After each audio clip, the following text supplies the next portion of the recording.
नमस्कार साथियों, स्वागत है आप सभी का अंकित इंस्पायर्स इंडिया पर। मैं हूं अंकित अवस्थी। हमारे पड़ोसी देश बांग्लादेश में चुनाव खत्म हो चुके हैं। नई सरकार 17 फरवरी के दिन शपथ लेने जा रही है।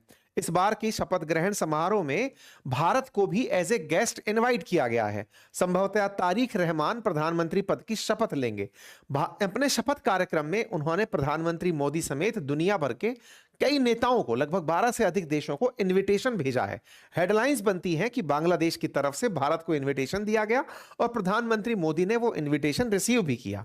भारत की तरफ से कौन जा रहा है इस पर हम चर्चा करेंगे, लेकिन फिलहाल के लिए चर्चा इस बात पर कि बांग्लादेश में नई सरकार बनते ही ये जो कार्यवाहक बने हुए थे, जो अपने आप को बांग्लादेश का प्रधानमंत्री या राष्ट्रपति समझ लिए, इनका क्या होगा? क्या ये राष्ट्रपति बनेंगे या फिर इन्हें देश निकाला दे दिया जाएगा? सुर्खियां चल रही हैं कि इन्होंने जिस तरह से करप्शन किए हैं उसके ऊपर बीएनपी, जो कि वर्तमान में तारिक रहमान की पार्टी है, वो जांच बिठा सकती है। तो ऐसी स्थिति में इन पर बैठने पर, इनके ऊपर बैठने वाली जांच का क्या परिणाम होगा वो तो समय बताएगा, लेकिन फिलहाल के लिए इनके कई नेता देश छोड़कर जाना शुरू कर दिए हैं। इनमें से इनके साथ भी उम्मीदें जोड़ी जा रही हैं कि ये भी बांग्लादेश छोड़कर जल्दी ही पेरिस शिफ्ट हो जाएंगे और ये अपना देश छोड़ देंगे। हमने आप लोगों को आज से 3 दिन पहले ही बांग्लादेश के इलेक्शन के ऊपर कंप्लीट एनालिसिस दिया था और उस समय बताया था कि बांग्लादेश में जमात जो पार्टी है, जो कि स्टूडेंट लीडर्स के साथ मिलकर के, जिन्होंने खाल शेख हसीना की सत्ता को पलटाया, उनके साथ चुनाव लड़ा था। जमात पाकिस्तान समर्थित एक कट्टरपंथी पार्टी है बांग्लादेश के अंदर और वो भारत के विरोध के चलते ही इतनी सीटें पाई है। खैर, फिलहाल के लिए वर्तमान जो सरकार बन रही है वो बीएनपी पार्टी है और वो बीएनपी पार्टी आवामी लीग की विरोधी पार्टी थी, यानी शेख हसीना के विरोध की पार्टी थी। लेकिन इनके पास भी सत्ता का पुराना अनुभव है। हालांकि इन्हें प्रो इंडिया तो नहीं कहा जाता, लेकिन इन्हें प्रो पाकिस्तान भी नहीं कहा जाता, ये प्रो चाइना समझे जाते हैं। और ऐसे में तारिक रहमान उस पार्टी की तरफ से, जब खालिदा जिया अब नहीं बची, उस समय उनके बेटे अब सत्ता को संभालेंगे, ऐसी कवायद की जा रही है। तारिक रहमान की अपनी प्राथमिकताएं होंगी। उन्होंने अपनी तरफ से इन सारे देशों को, India, China, Saudi Arabia, Pakistan, तुर्की, इन सभी देशों को अपनी तरफ से इनविटेशन भेजा है कि जब हम शपथ ग्रहण करें उस समय पर सभी लोग हाजिर रहें। और साथ ही साथ जब ये खुद नए प्रधानमंत्री के रूप में रहे तो भारत यहां पर विशेष गेस्ट के रूप में आमंत्रित किया गया। अब इसका एक बड़ा मायना निकलता है। मायना यह कि भारत को लेकर के बांग्लादेश में जिस तरह का माहौल बनाया गया था, भारत के विरोध में जिस तरह से बांग्लादेश में तैयारियां चल रही थी, मोहम्मद यूनुस अपने द्वारा निरंतर बांग्लादेश को पाकिस्तान के पक्ष में करता चला जा रहा था। इतना कि इन्होंने पाकिस्तान और बांग्लादेश के बीच में एयर सेवाएं शुरू कर दी, यात्राएं शुरू कर दी, सैन्य अधिकारियों की आवाजाही शुरू हो गई। मतलब इस तरह से कार्यवाहक एक एडवाइजर ने अपने आप को व्यक्त किया कि जैसे वो बांग्लादेश की चुनी हुई सरकार का प्रतिनिधि हो। बांग्लादेश में फिलहाल जो पार्टी बनकर आई है, इसको जनता ने चुना है, लेकिन मोहम्मद यूनुस को अमेरिका ने बिठाया था और वो बांग्लादेश के लिए लगभग 18 महीने से एक राष्ट्रपति की तरह, एक प्रधानमंत्री की तरह फैसले ले रहा था। ऐसे फैसलों में उसने बांग्लादेश के अंदर पूरी तरह भारत विरोध में जो भी संभव था वो सारी हरकतें की। यहां तक कि शेख हसीना, जो कि भारत की समर्थक मानी जाती हैं, उनकी पहचान तक को मिटा दिया। इतना ही नहीं, रेफरेंडम करवाया कि बांग्लादेश अब नया संविधान चाहता है, बांग्लादेश में नई तरह की व्यवस्थाएं हो। इसके लिए इलेक्शन के साथ साथ, ये जो 12 फरवरी को इलेक्शन हुए, उन इलेक्शन में साथ साथ रेफरेंडम तक की भी इन्होंने वोटिंग करवा ली कि जनता संविधान परिवर्तित करना चाहती है, 2 सदन बनाना चाहती है, प्रधानमंत्री के साथ साथ राष्ट्रपति को भी पावर देना चाहती है, तमाम प्रकार के संगठनों का निर्माण करना चाहती है। ये सब चीजें मोहम्मद यूनुस ने करवाई और उनके केंद्र में केवल भारत का विरोध था। ऐसे में अब अगर भारत को यहां पर इनवाइट किया जा रहा है तो इसे एक सकारात्मक कदम के रूप में लिया जा रहा है।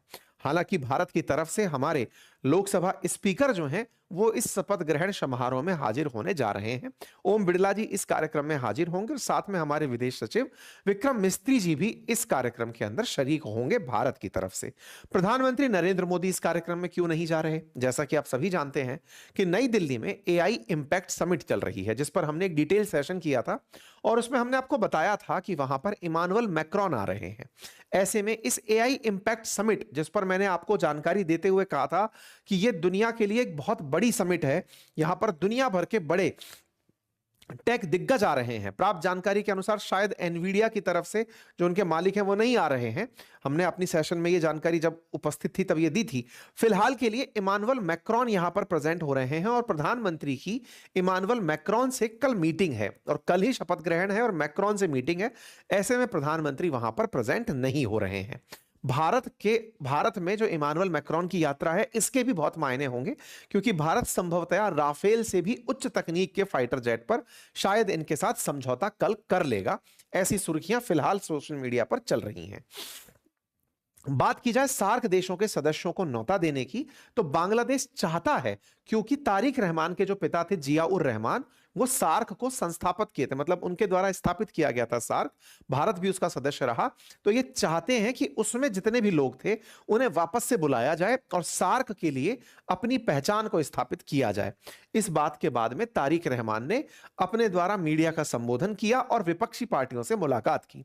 खैर, फिलहाल के लिए जब इलेक्शन जीत लिया तब इन्होंने मीडिया के सामने आकर के इस बात पर जवाब दिया कि भारत को लेकर के वो क्या सोचते हैं। तो इन्होंने अपनी तरफ से इस बात पर जवाब देते हुए कहा कि हम बांग्लादेश के हितों को सबसे ऊपर रखेंगे। रही बात चीन की, तो चीन बांग्लादेश के विकास का सहयोगी रहा है। ऐसे में भविष्य में बांग्लादेश और चीन मिलकर काम करते रहेंगे। चीन भी बांग्लादेश के विकास में महत्वपूर्ण भूमिका निभाता आया है। कुल मिलाकर के भारत को लेकर के इनके द्वारा जो भी थॉट प्रोसेस रहेंगे उनको लेकर के भारत को यहां से आगे संवेदनशील रहना होगा, क्योंकि संभव है कि बहुत सी स्ट्रैटेजिक जगहों को बीएनपी चाइना को ऑफर कर दे और भारत के लिए बांग्लादेश एक चुनौतीपूर्ण स्थिति बना रहे। रही बात पाकिस्तान की कि पाकिस्तान क्या करेगा, तो देखिए पाकिस्तान वाया चाइना यहां पर अपना इन्फ्लुएंस छोड़ सकता है। हालांकि बांग्लादेश के अंदर पाकिस्तान की स्थिति अब उतनी मजबूत नहीं होगी जितनी जमात के आने पर हो सकती थी। जमात का क्या हुआ? जमात इस चुनाव को शुरुआत में मानने से इनकार कर रही थी। जमात का विरोध था कि इस इलेक्शन के अंदर कुछ ना कुछ फर्जीवाड़ा हुआ है। चूंकि वो हारे थे और उनके साथ साथ वो स्टूडेंट लीडर्स भी हारे थे जिन्होंने शेख हसीना की सत्ता को पलटाया, तो इन्होंने समझदारी से एक काम किया। इन्होंने जमात के नेताओं से जाकर के मुलाकात की। जैसा आप सभी जानते हैं कि बांग्लादेश के अंदर जितनी सीटों पर चुनाव हुआ उनमें से मेजॉरिटी बीएनपी लेकर आ गई। जमात के पास सीटों की संख्या 68 है और उन छात्रों के संगठन के पास मात्र 6 है। लेकिन इन छात्रों ने जब इनके पास कोई सत्ता नहीं थी तब इन्होंने आवामी लीग की सरकार उखाड़ फेंकी थी। इन्होंने पूरी दुनिया में ऐसा सेंटिमेंट बना दिया था कि आवामी लीग को यानी शेख हसीना को तो शासन का अधिकार ही नहीं है। ऐसे में एनसीपी के साथ बन के रहा जाए या ना जाए, लेकिन जमात के साथ, क्योंकि जमात का समर्थन मिल गया था एनसीपी को, तो ऐसे में जमात के साथ तारिक रहमान मिलने जाते हैं। मैं आपको इलेक्शन रिजल्ट्स को एक बार गहराई से देखने की कहूंगा। जब आप बांग्लादेश के मैप को देखते हैं और पाएं कि जमात किन राज्यों में जीती है या किन क्षेत्रों में जीत कर आई है, कौन सी सीटें जीती हैं, तो आप पाएंगे कि पश्चिम बंगाल से जो सीमा साझा करते हुए बांग्लादेश की बॉर्डर से हैं, वहां पर जो कॉन्स्टिट्यूएंसीज हैं उन्हें जमात जीती है। ये जो आप हरा कलर देख रहे हैं ये जमात के जीते हुए क्षेत्र हैं और बांग्लादेश का ये वाला जो क्षेत्र है ये पश्चिम बंगाल से, जहां पर टीएमसी का गढ़ है, उसके साथ में बॉर्डर बनाता है। तो टीएमसी, चूंकि अभी पश्चिम बंगाल के अंदर इलेक्शन है, तो ऐसे में क्या जमात के द्वारा पश्चिम बंगाल में भी चुनावों को प्रभावित किया जाएगा, यह फिलहाल भारत की राजनीति में एक बड़ा चर्चा बन रही है। बीएनपी जिन क्षेत्रों में जीती है वो भारत से सीमा साझा नहीं करते, इसलिए भारत में चिंता इस बात की हो रही है कि बीएनपी जो कट्टरपंथ फैलाने के लिए जानी जाती है, मदरसों से आदेश देने के लिए जानी जाती है, भारत के खिलाफ बयानों के लिए जानी जाती है, पाकिस्तान के साथ नजदीकी के लिए जानी जाती है, पाकिस्तान के आतंकी संगठन के कई ऐसे सिंपैथाइजर्स को बांग्लादेश में होस्ट की है जो कि भारत विरोध करते हैं। ऐसे में क्या ये अपने क्षेत्र में रहते हुए भारत के अंदर अशांति स्थापित कर सकते हैं? ये भारत के लिए एक चिंता की विषय बनी हुई है। ठीक है, ऐसे में तारिक रहमान अपनी सरकार को बचाने के लिए खुद उस व्यक्ति के पास, ये जो व्यक्ति जो कि जमात की तरफ से हेड कर रहा है शफीकुर रहमान, इससे खुद मिलने जाते हैं। मतलब बड़ा ही इंटरेस्टिंग वाकया है। सामान्यतः जो लोग सरकार बना रहे हैं उनके पास लोग जाकर के कहते हैं कि साहब बधाई हो, आप सरकार बना रहे हैं। यहां उल्टा हो रहा है, तारिक रहमान शफीकुर रहमान के पास जाते हैं और कहते हैं कि भैया सरकार चला लेने देना, मतलब स्थिति ये मत पैदा कर देना कि सरकार में हमारा ट्रस्ट नहीं है तो लो इसको भी पलट देते हैं। यहां पर इन्होंने एक पॉलिटिकल मैच्योरिटी का प्रदर्शन किया और बकायदा जाकर के इन्हें ठंडा किया कि भैया सुनो, तुम्हारे 10 लोगों ने पहले खालिदा शेख हसीना को पलटाया था, अब हमारे साथ ये मत कर देना। तो शफीकुर रहमान ने भाई जब सत्ता में बैठने वाला व्यक्ति खुद आकर के मिलने आया है तो इन्होंने अपनी तरफ से समर्थन दिया कि हाँ ठीक है हम कर ले जाएंगे। तो भाई इसको तो ये हैंडल कर ले गए तारिक रहमान, इनका क्या होगा? तो देखिए मोहम्मद यूनुस जो है ना, ये खुद अपने आप को बांग्लादेश में राष्ट्रपिता की तरह से प्रेजेंट कर रहे थे। मतलब ये कि मैं बांग्लादेश का हित चाहता हूं, चुनाव से मेरा कोई वास्ता नहीं है। ये अपने आप को दिखा ऐसे रहे थे कि मैं बांग्लादेश को बनाकर जा रहा हूं, फिर बाकी लोग यहां पर शासन करेंगे। जैसे भारत के अंदर महात्मा गांधी के बारे में जिक्र किया जाता है कि वो चुनाव में पार्टिसिपेट नहीं किए थे, भारत के अंदर राजनीतिक दलों से कह करके कि तुम्हें ऐसे ऐसे करना चाहिए, उन्होंने सरकारें चलाई थी। कुछ इस तरह से ये अपने आप को प्रेजेंट कर रहे हैं। जिस तरह से मुजीबुर रहमान को लेकर के बांग्लादेश में विरोध हुआ, शेख हसीना के फादर जिन्हें बंग बंधु या बंगाल का राष्ट्रपिता कहा जाता था, उनके खिलाफ बांग्लादेश में जो माहौल इसने बनाया, ये इस तरह के सपने संजो रहा है कि या तो मुझे राष्ट्रपति का पद मिले या फिर बांग्लादेश मुझे नया राष्ट्रपिता घोषित कर दे।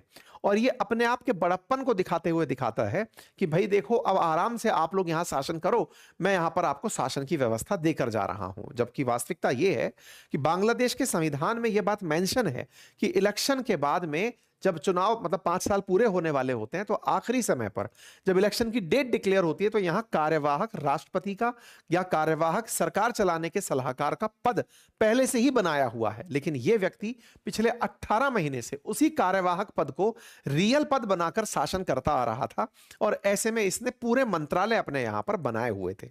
अब चूंकि इन्होंने जिनको समर्थन दिया वो चुनाव हार गए और वो व्यक्ति चुनाव जीत गया जो संभवतः पहले भी पार्टी चलाता आ रहा था, ऐसे में इनके तमाम प्रयास विफल रहे। ये जो नया बांग्लादेश बनाने के नाम पर जमात से पाबंदी हटाए, छात्रों के संगठन को मंजूरी दिए, अब जब वो इस पार्टी को शासन में देखेंगे तो अपने आप को पुराने दिनों की याद के साथ जोड़ेंगे।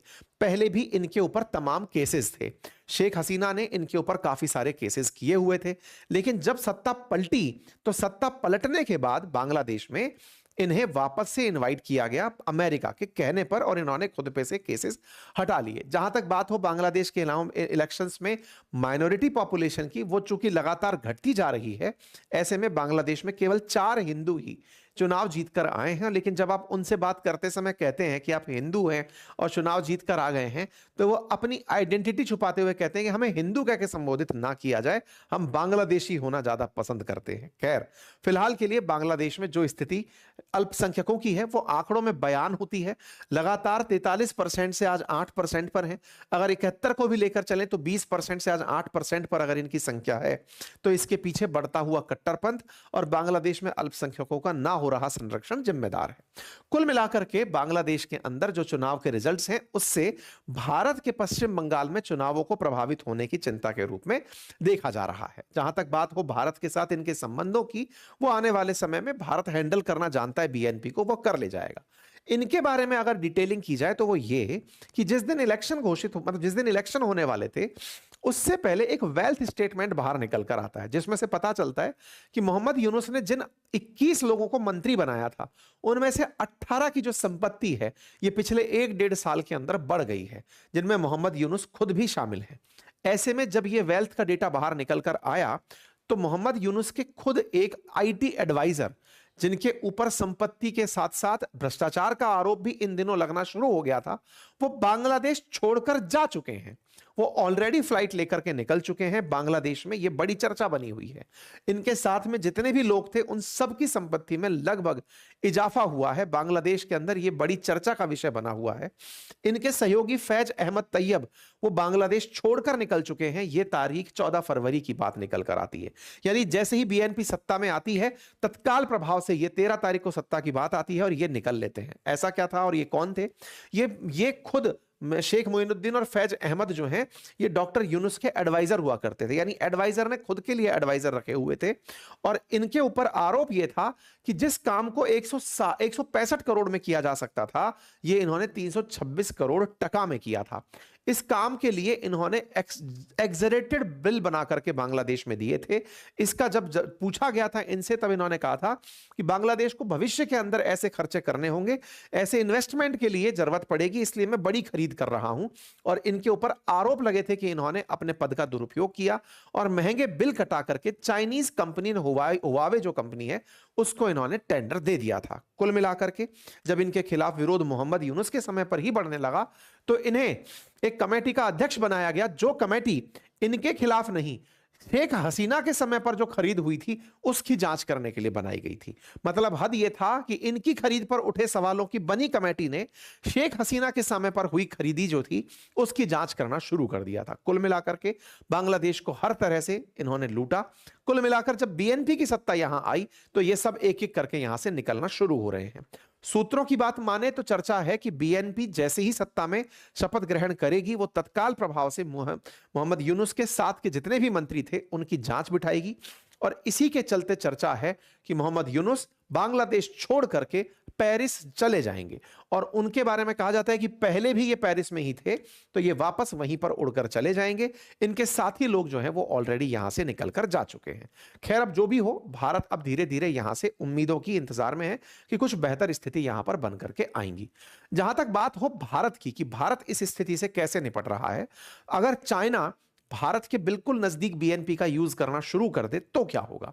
इसी के लिए कल के दिन भारत के प्रधानमंत्री ने आसाम में एक इमरजेंसी लैंडिंग स्ट्रिप के ऊपर अपना जहाज उतारा और साथ ही साथ हमारे फाइटर जेट्स की लैंडिंग करवाई गई। यह ऐसे समय पर विकसित किया गया काम है जिस समय पर बांग्लादेश में पिछले 18 महीने से लगातार चाइना का और पाकिस्तान का इंटरफेरेंस बढ़ता चला जा रहा है। ऐसे में चिंताएं व्यक्त की जाती हैं कि बांग्लादेश अगर इस तरह की स्थिति पैदा कर देता है तो उससे निपटने के लिए, चाइना से निपटने के लिए, बांग्लादेश से निपटने के लिए भारत की तैयारी क्या है। इस बीच में भारत ने अपने द्वारा एक इमरजेंसी लैंडिंग सुविधा बनाई जिस पर प्रधानमंत्री का खुद हवाई जहाज उतरता है। एक रोड है जिस रोड पर फाइटर जेट्स, हवाई जहाज, हेलीकॉप्टर्स सब एक एक करके उतरने लगते हैं। एक हाईवे पर इस तरह की सुविधा बनाना यह उस समय के लिए है कि कल को अगर युद्ध की स्थिति होती है तो जरूरत नहीं है कि एयरबेस पर ही ये सब सारे टचडाउन हो, एक हाईवे के ऊपर भी किए जा सकते हैं। और इस प्रकार से कल के दिन प्रधानमंत्री ने पूरी तरह से इस इमरजेंसी लैंडिंग फैसिलिटी को देश के साथ में साझा किया। बकायदा यहां पर राफेल भी उड़ाया गया और यहां से एक तरह से यह व्यवस्था सुनिश्चित कर दी गई कि हमारे एयरबेस की तरह हमारे रोड भी यहां पर इस्तेमाल किए जा सकेंगे। यह व्यवस्था पूरी तरह से तमाम प्रकार के फाइटर जेट्स और हेलीकॉप्टर्स के साथ आसाम में टेस्ट की गई है और आसाम के अंदर डिब्रूगढ़ के अंदर इसका कंप्लीट परीक्षण हुआ है। जहां पर यह emergency Moran emergency landing facility बनी है, यहां से मात्र 250 किलोमीटर की दूरी पर चाइना बॉर्डर पड़ता है। अगर कल को चाइना बांग्लादेश के अंदर भारत के बॉर्डर को यूज करने आता है तो ऐसे में भारत ने ऑलरेडी अपनी सुव्यवस्थाएं यहां पर तैयार कर ली हैं। बाकी और ज्यादा आप मैप को समझना चाहते हैं तो मैप की पुस्तकें हमारी ऑलरेडी उपलब्ध हैं, आप इन्हें घर बैठे ऑर्डर कर सकते हैं। हिंदी में भी और अब जल्दी ही इंग्लिश में भी उपलब्ध हो जाएंगी। गूगल प्ले स्टोर का लिंक आपके साथ कमेंट बॉक्स में साझा किया गया है। फिलहाल के लिए इतना ही, अपना ख्याल रखें। चैनल पर नए हैं तो सब्सक्राइब कर लें, अपने साथियों से इसे अवश्य साझा करें। धन्यवाद।